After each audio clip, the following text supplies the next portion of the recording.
You're sitting there, staring at your phone, and the weight of the quiet is actually louder than any screaming match you've ever had. It's that sudden, chilling vacuum where a person used to be, leaving you wondering what you did wrong this time. We're talking about that specific brand of silence that feels like a physical blow to the chest. It's not just a lack of words, it's a tactical withdrawal designed to make you fold. I want you to take a breath and realize that you aren't crazy for feeling this level of anxiety right now. This isn't a normal disagreement where someone just needs space to cool their head. This is an active, calculated punishment. When they go silent, they are essentially deleting your existence from their world to see how hard you'll fight to be written back in. It's a power move, pure and simple, and it's time we look at it. Have you noticed how the silence always seems to arrive exactly when you've started to find your footing or voice a concern? It's almost surgical in its timing, cutting through the air just as you were about to demand respect. That sudden wall of ice isn't an accident. It is the narcissist's way of regaining the upper hand without saying a single word. They are forcing you into a psychological waiting room until they decide you've suffered. It starts with a vibe, a subtle shift in the atmosphere that tells you the storm has arrived before the first raindrop hits. You ask a question, and instead of an answer, you get a blank stare or a turned back that feels like a reinforced steel door. The air in the room becomes thick, and suddenly, you find yourself walking on eggshells, terrified that even your breathing is too loud. You're being trained to fear the void they've created. Think back to the last time this happened and how quickly you spiraled into self-blame, replaying every word you said over and over again. That's the goal of this specific silence, to make you your own interrogator while they sit back and watch you crumble from the sidelines. They don't have to argue if they can make you argue with yourself. It is a masterful, albeit cruel, way of maintaining total control over your emotional state and focus. This silence is a message written in invisible ink, and it says that your presence is only valuable when you are compliant. When you step out of the role they've assigned you, they remove the oxygen from the relationship to see if you'll suffocate or beg. It is an incredibly lonely place to be, standing right next to someone who has decided to treat you like a ghost. You aren't being ignored, you are being systematically erased for a moment. You might find yourself sending, checking in, texts or apologizing for things you didn't even do, just to hear the sound of their voice again. Every unanswered message is a brick in the wall they are building around your self-esteem, making you feel smaller with every hour. It's a slow burn torture that leaves no physical marks but scars the soul. They know exactly what they are doing to you, and that is the hardest truth to swallow. Why does it hurt so much? Because it triggers our primal fear of abandonment, and the narcissist knows how to pull that lever with expert precision. They are using your empathy and your desire for connection as a weapon against you, turning your best qualities into your greatest vulnerabilities. It feels like secret knowledge finally being spoken out loud, doesn't it?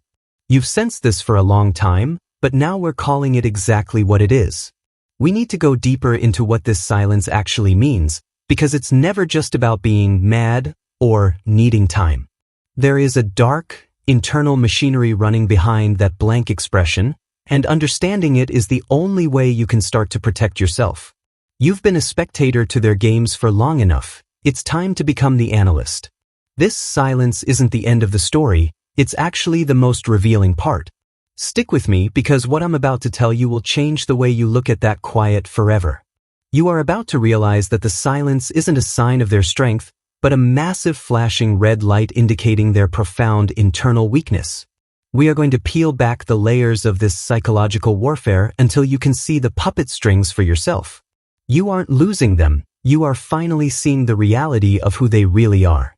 To a narcissist, silence is the ultimate reset button for an ego that feels threatened by your budding independence or your insight.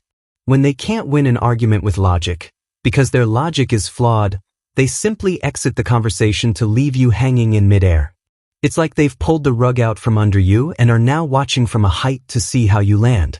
Their silence is a shield for a very fragile, very hollow core. Think of their mind like an emotional remote control where they've hit the mute button on you to regain a sense of omnipotence. In their world, if they don't acknowledge you, you don't exist, and that gives them a godlike feeling of power over your reality. It's a desperate attempt to regulate their own internal chaos by creating chaos in yours instead. They are essentially outsourcing their discomfort and dumping it directly onto your lap. This behavior is a form of object inconstancy, where they literally stop seeing you as a human being with feelings the moment you frustrate them. You become a malfunctioning toy that they've put back in the box until it starts working the way they want it to again. There is no empathy in that silence, only a cold, calculating assessment of how much more pressure you can take. It's a vivid metaphor for the emptiness that resides inside their heart. They use the silence to project their own feelings of worthlessness onto you, making you carry the shame they refuse to feel themselves. By refusing to engage, they make you the problem that needs to be fixed, effectively flipping the script on whatever issues started the conflict. It's a way of saying, I am so superior that I don't even need to use words to defeat you. It's a hollow victory, but to them, it feels like total, absolute survival. Most people think the narcissist is thinking about the argument during the silence, but the truth is much more disturbing than that. They are often just enjoying the feeling of being in control of the temperature of the room and your heart rate. They are savoring the fact that they are the center of your universe, even if that focus is born out of pain and confusion. Your distress is the fuel that keeps their flickering ego from going out. There is a profound void inside them that demands constant validation, and when they don't get it, they lash out by withdrawing their presence. It's a temper tantrum dressed up in a suit of stoic indifference, but don't let the mask fool you for a second. Behind that wall of silence is a terrified child who doesn't know how to handle a world that doesn't revolve around them. They aren't being strong. They are being incredibly, deeply small. When they go silent, it also means they are gathering their supply elsewhere, often using the quiet time to court new admirers or gossip about you. The silence at home is often loud with the activity they are engaging in behind your back to prove they don't need you. It's a way of hedging their bets and ensuring they never have to face the loneliness they fear most. You are being put on a shelf while they go out and play with someone else. This is a test, a brutal and recurring examination to see if you are still loyal enough to endure their mistreatment without leaving. Every time you break the silence first, you are inadvertently teaching them that this tactic works and that you will accept the terms. You are showing them exactly where your breaking point is, and they are taking notes for the next time. It's a cycle of conditioning that slowly erodes your sense of basic self-worth. They feel a sense of smug relief when they see you pacing, crying, or trying to initiate a conversation because it confirms their importance. Your panic is the proof they need that they still matter, that they still have the power to move your tectonic plates with a single look. It's a twisted way of feeling connected to another person through the medium of suffering. They don't want a partner, they want a subject who reacts to their every whim. Understanding this doesn't make the silence hurt less immediately, but it starts to strip away the mystery that gives them power. You are beginning to see the why behind the what, and that is the first step toward your own psychological liberation. The silence isn't a mystery anymore. It's a well-documented symptom of a very specific kind of brokenness.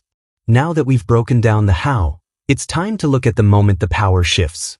There comes a day, maybe it's today, when the silence starts to feel a little different to you, almost like the air is clearing instead of thickening. You realize that the quiet they intended as a prison is actually the first time you've been able to hear your own thoughts in months. The shift in power happens the very second you stop trying to fix the silence and start actually observing it. It's a quiet revolution that happens entirely inside of you. Imagine the narcissist's surprise when they look over and see that you aren't crying or hovering near them for a scrap of attention. They are waiting for the familiar script to play out, for you to come crawling back with an apology for a crime you didn't commit. But this time, you just stay in your lane, maybe even humming a tune or reading a book as if they aren't even there. The hunter has suddenly realized that the prey is no longer running. When you don't chase, the narcissist's silence often turns into a frantic, internal panic that they desperately try to hide behind an even colder mask. Their weapon is failing them, and because they have no other tools for communication, they start to glitch in real time. You might see them slamming doors or making loud noises in other rooms just to get a reaction. The silence is no longer a choice they are making. It's a cage they're stuck in. Picture the scene. They are sitting on the couch, radiating hostility, waiting for you to break, but you just walk past them to grab a glass of water. You don't look at them, you don't sigh, and you don't ask if they want to talk. You just exist in your own space, peacefully. That is the moment the spell breaks, and the heavy atmosphere they tried to create starts to evaporate. You are reclaiming the territory of your own mind, one breath at a time.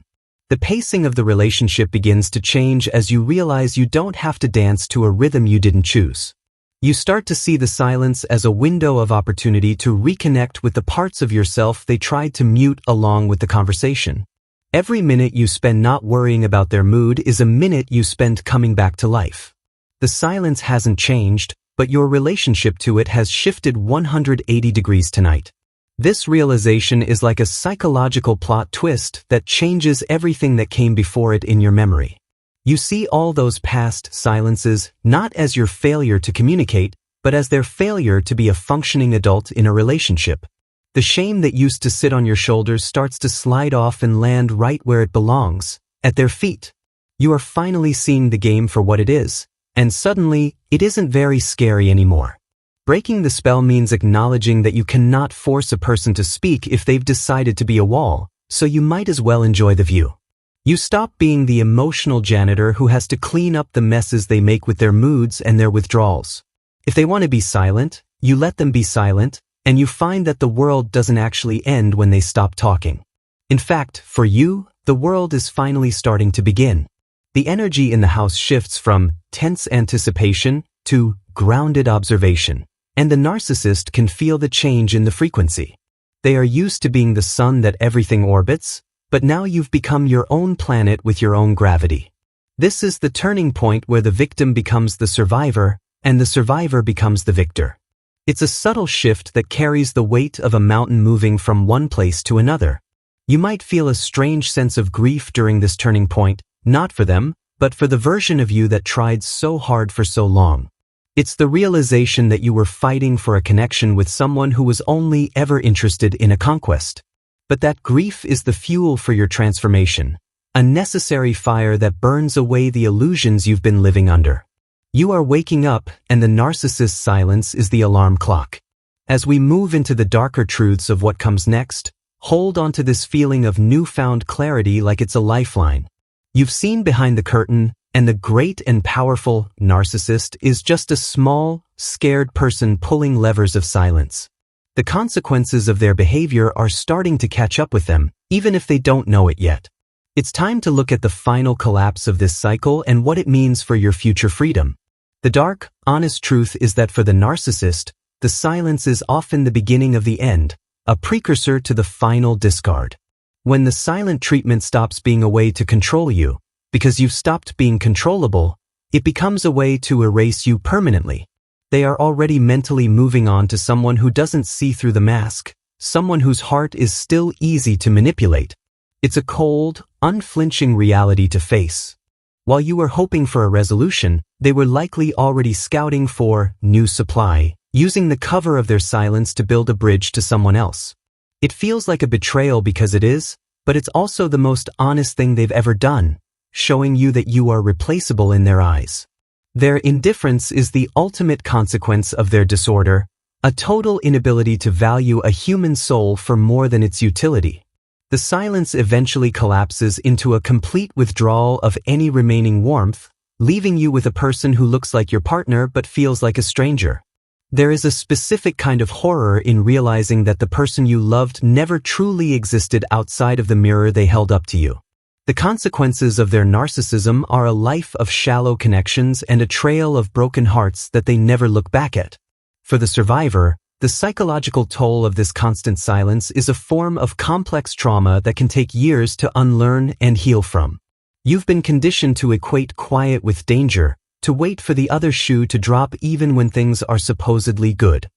This hypervigilance is the legacy of their silence, a ghost that haunts your future relationships if you don't face it head-on. The damage is real, but it is not permanent. We have to distinguish between the silent treatment as a punishment and ghosting as a permanent exit, though they both spring from the same root. One is a way to keep you in the game. The other is a way to end the game because they've found a better one to play. Either way, the message is that your feelings are irrelevant to their roadmap. It is a harsh truth, but knowing it is the only way you can stop waiting for a savior. The truth about their focus is that it was never really on you. It was always on how you made them feel about themselves. When the silence becomes permanent, it's because you are no longer reflecting the perfect image they need to see to survive their own self-loathing. You have become a reminder of their failures and their toxicity, and they simply cannot handle that level of accountability. So, they go silent forever to protect their lie. Sometimes, the silence is just the setup for a hoover, a way to make you so starved for affection that you'll accept even the smallest crumb later on. They are banking on your desperation, hoping that the starvation period of the silence will make you more compliant when they finally decide to speak. It's a predatory tactic that treats your heart like a laboratory experiment. They are waiting for you to hit rock bottom so they can save you. You've been living in a psychological fog, unable to see more than 2 feet in front of you because the silence obscured everything. The consequences of staying in that fog are the slow erosion of your personality, your goals, and your joy until there is nothing left but the narcissist's needs. This is the moment where the collapse of the relationship becomes the only way for you to survive as a person. The ending is actually your beginning. Let's be blunt. They aren't going to change, and the silence isn't a growing pain that will lead to a deeper understanding later on. It is a fundamental part of who they are, a core feature of a personality that is designed to take rather than give. Every day you spend waiting for them to break the silence is a day you spend losing yourself to someone who isn't even there. The truth is heavy, but it is the weight that will finally ground you. As the silence stretches on, it becomes a mirror reflecting back your own strength and your own capacity to endure. You are realizing that you are still standing, still breathing, and still capable of love, even without their validation or their voice. The collapse of the us is the birth of the you that was buried under years of their manipulation. We are moving toward the final truth now, the one that leads you out of the dark and into the light. Transitioning from the darkness of their silence to the grounded power of your own voice is a journey that starts with a single, quiet realization. You are not being punished. You are being presented with an opportunity to see the exit door that has been there all along. The final truth is that their silence was never about your worth, but about their inability to handle a genuine, healthy connection. You are always too much for them. This is the moment of earned empowerment, where you stop looking at the phone and start looking at the world around you again. You realize that the silence of a narcissist is actually a gift of peace if you choose to accept it as such. No more walking on eggshells, no more guessing games, and no more emotional terrorism in your own living room. You are reclaiming the silence and turning it into a sanctuary where you can finally heal. Speak directly to your pain for a moment, acknowledge it, but don't let it sit in the driver's seat of your life anymore. That pain is just the evidence that you have a heart that works, which is something the narcissist will never, ever understand. Your strength isn't in how much silence you can endure, but in your decision to no longer participate in the game. You are choosing yourself, and that is the most radical act of rebellion possible. Compare the panic silence they gave you with the peaceful silence you are now creating for yourself in your new life. One was a weapon used to control you, the other is a boundary used to protect you from ever being treated that way again. You are learning the difference between being ignored and being free, and the air has never tasted quite this sweet. The quiet is no longer a threat, it is the sound of your own soul finally speaking up. Look at them now with eyes that see the truth. They are just a person who uses silence because they are too afraid of the vulnerability required for words. They are not a monster or a god. They are just a very limited, very lonely individual who has chosen a life of masks. Seeing them clearly strips away the last of their power and leaves you with a sense of profound, quiet pity. You are moving on, and they are staying exactly where they are. The path out of the trauma is paved with these moments of clarity, where you choose your own sanity over their approval every single time. It's a slow process, and some days will still be hard, but you are no longer wandering in the dark without a map. You have the secret knowledge now, and you know exactly how the trick is performed, so it can never fool you again. You are the architect of your own peace, and the foundation is solid. I see you, and I know how hard you've fought to reach this point where you can even listen to these words without breaking. Your resilience is a masterpiece that you've painted with the colors of your own survival and your refusal to stay silent. You are a survivor, yes, but you are also a creator who is building a future that is defined by honesty and light. The narcissist's silence was just the backdrop for your own incredible story. As we close this chapter together, I want you to feel the resonance of your own heartbeat and realize that it is the only rhythm you need to follow. The cinematic ending of this journey isn't a grand confrontation. It's you quietly closing the door and walking away into the sunlight. There is no drama left, only the deep, sustaining truth that you are enough, exactly as you are. You have outgrown the cage they built for you long ago. Take this final truth with you. The narcissist's silence was the loudest way they could have possibly told you that you deserve so much better. It was the sign you were looking for, delivered in a way that left no room for doubt or excuses. You have been validated by the very thing that was meant to destroy you, and you have come out the other side stronger. The silence is over now, because your life is finally beginning to speak. One day soon, you will wake up and realize that the silence no longer feels like a prison, but like the beautiful, sacred foundation of your new life. You aren't being ignored by a king. You are being released by a ghost who never truly saw you anyway. Walk into the quiet of your own home and realize that for the first time in years, you are finally safe. The silence isn't their weapon anymore. It's your loudest, most powerful victory.